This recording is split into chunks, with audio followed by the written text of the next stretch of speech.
To animate a bouncing ball will teach you the fundamentals of animation, such as the path of action, timing and spacing, animating in arcs, slow in and slow out, overlapping action, and squash and stretch. We'll go over all these principles in this demonstration. The first thing to do is to plan out the path of action. This is the path that the ball will be following along its bounce. Boing, boing, boing. So, as you can see, the ball loses height with each bounce. It loses energy. And it travels along the path of an arc. See, in nature, things don't go on angles like this normally. Most things travel in the path of an arc. So just remember that. If we had 20 frames in between this bounce, it would take, well, 20 frames to complete the amount of time to go from here to here. But to influence the feeling of timing, we also have spacing, which is how close or far apart the individual drawings are. So the spacing is just that, the space in between the drawings. And up at this high point, where the ball reaches the top of its bounce, there'll be overlapping action, where the ball loses momentum and it slows down up here, and the ball will overlap itself, creating a slower feeling. But then, as it travels down towards the ground, it accelerates thanks to gravity, and the spacing becomes much wider. So, wider spacing equals greater speed. Closer spacing equals slower speed. So this is slower, and this will be faster. So the more spacing, the more speed, the less spacing between objects, the slower it'll appear to go. Okay, so before I begin animating the ball bounce, I'll just show you an example of squash and stretch so that this will make sense to you. Now, at the high point of the ball bounce, where it loses momentum, it'll appear to hang in the air for just a bit. Now, there's no squash or stretch on the high point, because if there was, the ball would appear to just be goopy. So if you add too much squash and stretch, it won't even look like a ball anymore. You have to use it sparingly. And so what happens is, as the ball comes down, it'll stretch, but it maintains its volume.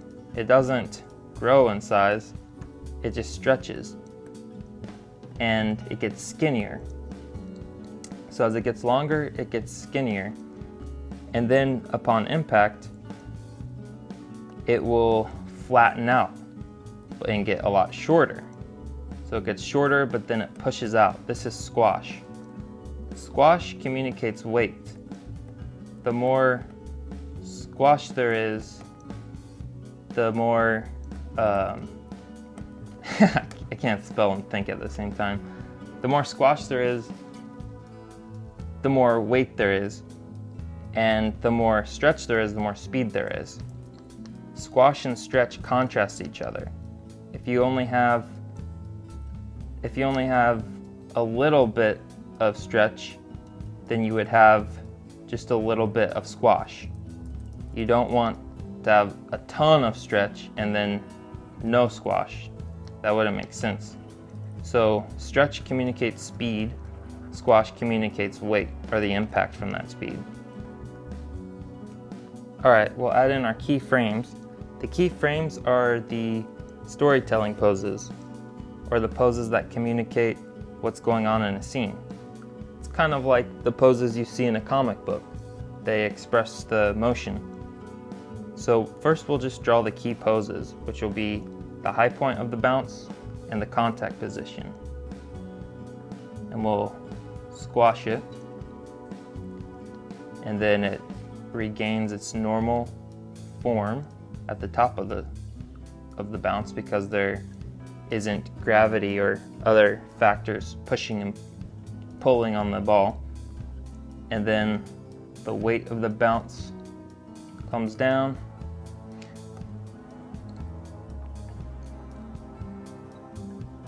Back at the top. These are just rough drawings.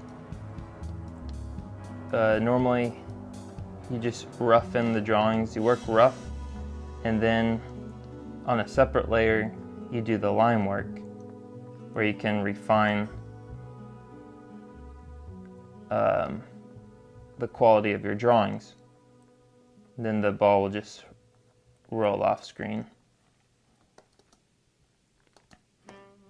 Okay, so the next thing after the key drawings are the breakdown drawings, which are the next most important drawings. So in the hierarchy of animation, it goes keyframes, which are the storytelling poses, and then the breakdown drawings, which communicate the emotion in between the keyframes. And then after you add the breakdown drawings are all the rest of the in-betweens, which connect the keyframes and breakdowns together.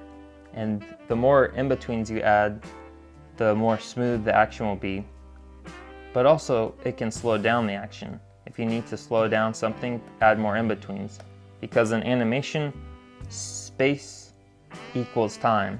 The more drawings you have, the more time that's going to be taken up.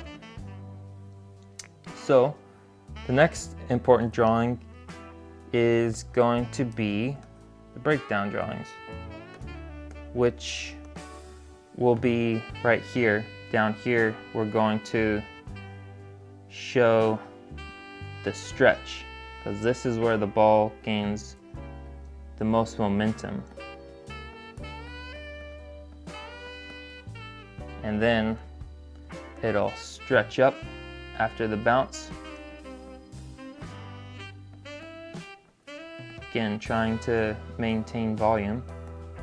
So up here, the ball will overlap itself because it slows down at the high point. Then it'll gradually be spaced out a little bit further to communicate speed.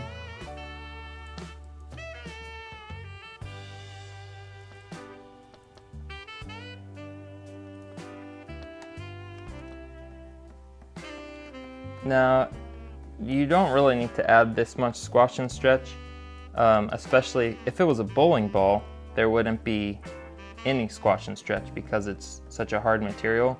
So that's the other thing squash and stretch communicates, is the quality of the material itself.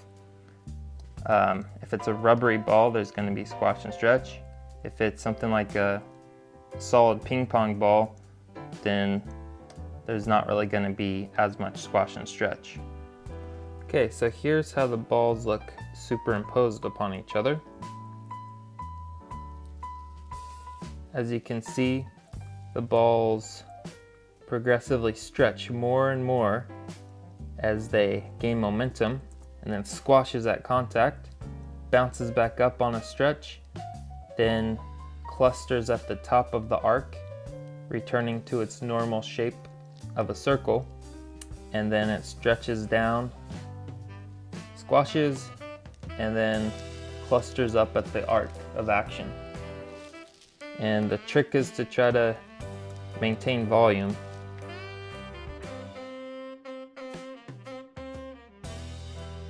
So that's how you animate a bouncing ball. I hope you enjoy this tutorial. I'll be adding some more tutorials pretty soon. Thanks a lot for watching.